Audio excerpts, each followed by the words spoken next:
11e article de notre credo, du symbole des apôtres, je crois à la résurrection de la chair.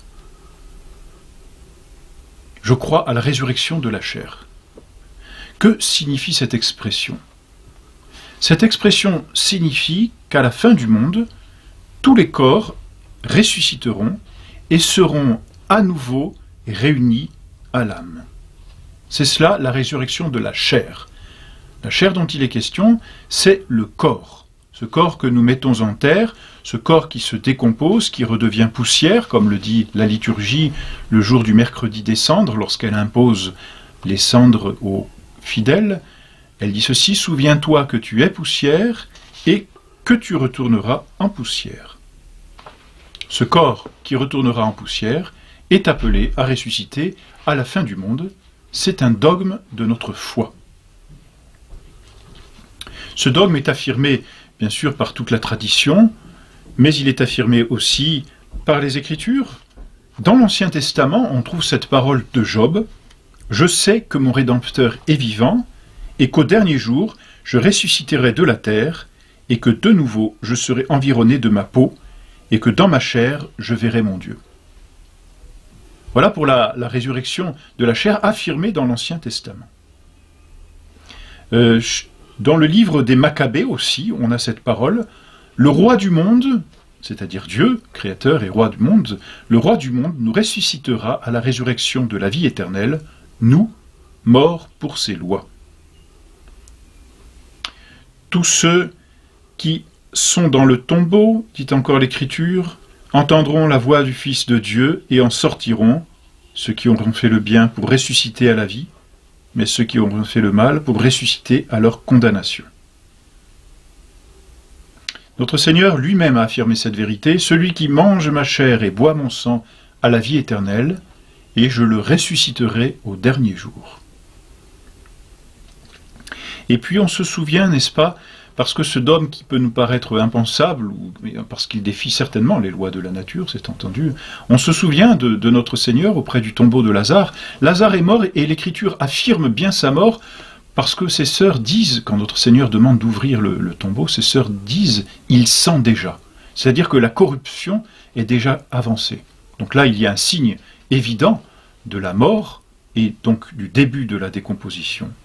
Et pourtant, notre Seigneur est auprès du tombeau avec les deux sœurs du défunt, de Lazare, et notre Seigneur parle à ces deux sœurs, et Marthe répond à notre Seigneur, qui lui dit « Votre frère ressuscitera » au futur, pensant à la fin des temps. Et Marthe répond « Je sais, dit-elle, qu'il ressuscitera à la résurrection du dernier jour. » Donc ce dogme est déjà cru. Et puis notre Seigneur fait ce miracle pour prouver que ce dogme est possible. Il ressuscite Lazare.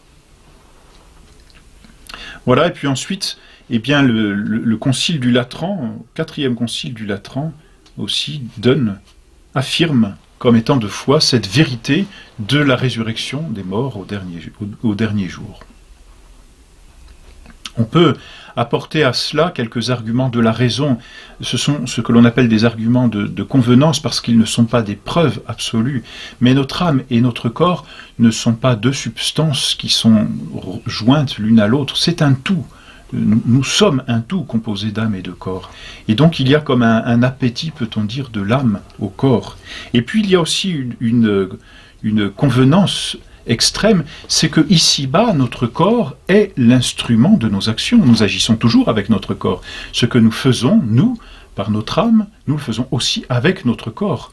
De sorte que notre corps est l'instrument tant des bonnes actions que des mauvaises actions, en sorte qu'il convient que notre corps ressuscite et participe à la gloire ou à la damnation de notre âme. Voilà donc un argument de convenance. Et puis on peut même lire sous la plume de Tertullien des arguments qu'il tire de la nature. Des arguments qui sont certainement moins pressants, mais ils manifestent justement que dans la nature, on peut voir comme des prémices ou des signes d'une certaine résurrection. Voici ce qu'il dit. « Dieu a déposé la croyance à la future résurrection des corps dans ses œuvres, avant de la consigner dans les Écritures. » Et puis, il donne quelques exemples notamment ces exemples eh bien, de l'hiver qui semble être la mort justement de la nature et qui ressuscite au printemps, la chenille qui se file dans son tombeau, n'est-ce pas, et puis qui ressuscite pour devenir un papillon, comment dire, le grain de blé qui meurt en terre, si le grain ne meurt, n'est-ce pas, le grain de blé qui meurt en terre et qui ressuscite pour devenir un épi.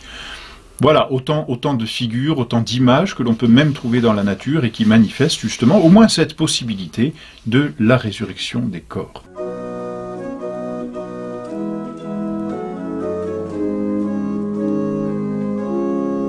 Ce dogme de la résurrection des corps a été nié, si l'on peut dire, en tout cas en pratique, parce que les francs-maçons ont voulu introduire dans les États, je veux dire, cette pratique de l'incinération.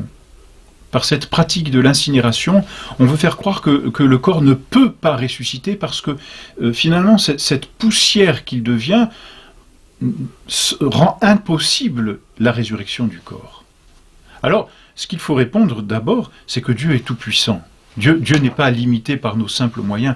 Ce serait une injure même faite à Dieu de croire que l'homme peut empêcher quelque chose à Dieu. Dieu est suffisamment puissant, comme il le dit, pour faire crier ces pierres. Ça, c'est la première chose. Ensuite, eh bien, le bon Dieu arrivera aussi à reprendre les éléments de notre corps. Et ensuite, ce qu'il faut dire, c'est que notre corps qui ressuscite, c'est le corps d'une âme. C'est pas, comme on l'a dit tout à l'heure, c'est pas une chose, le corps, et l'âme une autre chose. Non, il n'y a qu'une seule substance, disons-nous en philosophie, c'est le composé d'âme et de corps, de sorte que le bon Dieu peut prendre quelque chose du corps, et c'est sûr qu'il ne retrouvera pas forcément tous les atomes dont notre corps est composé actuellement, mais il lui suffit de reprendre l'un ou l'autre atome et de faire ressusciter notre corps, qui sera toujours le corps de notre âme, c'est-à-dire le corps de l'individu que nous sommes. Et c'est cela qu'il faut bien comprendre, c'est que notre corps, c'est pas quelque chose à part de notre âme, de sorte que notre corps, joint à notre âme, sera le corps de cette âme, c'est-à-dire notre corps, puisque quand on dit notre, quand on dit nous, quand on dit moi, c'est d'abord de notre âme dont nous parlons. Voilà pourquoi ce dogme de la résurrection des corps n'est absolument pas impossible à Dieu. Dieu est tout-puissant, n'est-ce pas? Ce serait être matérialiste que de penser que puisque le corps est réduit en cendres et qu'il n'y a quasiment plus d'atomes, Dieu ne peut pas en faire un corps. Non. Nos corps ne sont pas de la simple matière, ils sont de la matière animée par notre âme. Alors nous retrouverons notre corps dans quel état? Eh bien dans un état d'intégrité, c'est-à-dire que nous aurons tous nos membres, et notre corps atteindra une véritable perfection, en tout cas perfection de l'âge, dit-on communément. Et l'âme communiquera au corps ses qualités. Bien sûr, qualité, si l'âme est sauvée, qualité extraordinaire, magnifique. Et puis, si l'âme est damnée, eh bien, elle transmettra au corps ses qualités de damnée. Si l'âme, donc, est appelée à la vie éternelle, elle transmettra au corps ses qualités glorieuses. La première qualité de l'âme, c'est son impassibilité. L'âme ne souffre plus au ciel, eh bien, le corps ne souffrira plus au ciel. C'est ensuite la clarté.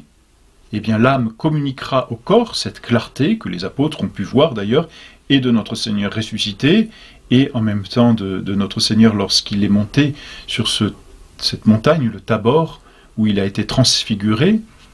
Eh bien l'âme qui sera dans la clarté de la vision béatifique transmettra cette clarté au corps. Après l'impassibilité, après la clarté, l'âme transmettra aussi son agilité, cette capacité de se mouvoir d'un lieu à un autre, inictu oculi, en un clin d'œil, comme on dit. Et enfin, elle transmettra cette autre qualité qu'on appelle la subtilité, c'est-à-dire cette capacité, comme notre Seigneur l'a fait, de passer au travers des murs du cénacle pour entrer dans le cénacle. Et puis les damnés, à l'inverse, eh bien, transmettront les qualités, enfin, qui seront plutôt des défauts, n'est-ce pas, à ce corps. Les damnés seront dans l'enfer et souffriront, eh bien le corps lui-même sera dans un état de souffrance permanente. Les damnés seront dans les ténèbres, là où sont les ténèbres et les grincements de dents, dit notre Seigneur, eh bien le corps lui-même sera environné de ténèbres et de toutes choses horribles pour les sens. Les damnés sont prisonniers d'un lieu, et même prisonniers d'un feu, eh bien le corps sera lui-même prisonnier, n'aura pas cette agilité qu'ont les corps glorieux. Et enfin, les damnés eh bien, sont comme appesantis par le péché. Les damnés auront cette pesanteur et ce poids comme la matière la plus grossière. Voilà donc pour ce dogme de la résurrection des morts.